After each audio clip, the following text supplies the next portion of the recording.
ഒരു രസമില്ലാത്ത ദിവസമായിരുന്നു ഇന്ന്. രാവിലെ തുടങ്ങിയ ജലദോഷം, ഒപ്പം നല്ല മടി. മഴ തുടങ്ങിയ പിന്നെ എല്ലാ വീട്ടിലും തുമ്മലും ചീറ്റലൊക്കെ തന്നെയാണ്. അങ്ങനെ ഉള്ളിയുടെയും വെളുത്തുള്ളിയുടെ ഒക്കെ തൊലി കളഞ്ഞു വന്നപ്പോൾ തന്നെ മനസ്സിലായി മടിയുള്ള ദിവസം ഉണ്ടാക്കാൻ പറ്റിയതല്ല രസം എന്ന്. ഇന്നത്തെ വെളുത്തുള്ളി ആണെങ്കിൽ തീരെ ചെറുതും. എന്തായാലും പെട്ടു. തുടങ്ങിയതല്ലേ, അങ്ങോട്ട് കംപ്ലീറ്റ് ചെയ്തേക്കാം.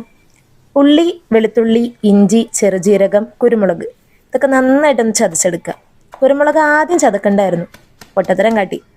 കുഴപ്പമില്ല, ഇങ്ങനെയൊക്കെയോ ചതച്ചെടുത്തു. ഇനി ചട്ടി ചൂടാക്കി വെളിച്ചെണ്ണ ഒഴിച്ച് വേപ്പിലിട്ട് ഈ ചതച്ച് വെച്ച ഐറ്റംസൊക്കെ അതിലൊന്ന് ആഡ് ചെയ്ത് കൊടുക്കാം. ചില വീട്ടിൽ കടുകൊക്കെ ചേർക്കൂട്ടോ. ഞങ്ങൾ കുഞ്ഞിലെ മുതലത് ശീലിക്കാത്തതുകൊണ്ട് ഈ രസത്തിലെ കടുകിനോട് പൊതുവേ താല്പര്യമില്ല. ഇതൊന്ന് മൂത്ത് വരുമ്പോൾ ഉപ്പും മുളക് പൊടിയും മല്ലിപ്പൊടിയും ആഡ് ചെയ്ത് നന്നായിട്ടൊന്ന് വഴറ്റി കൊടുക്കുക.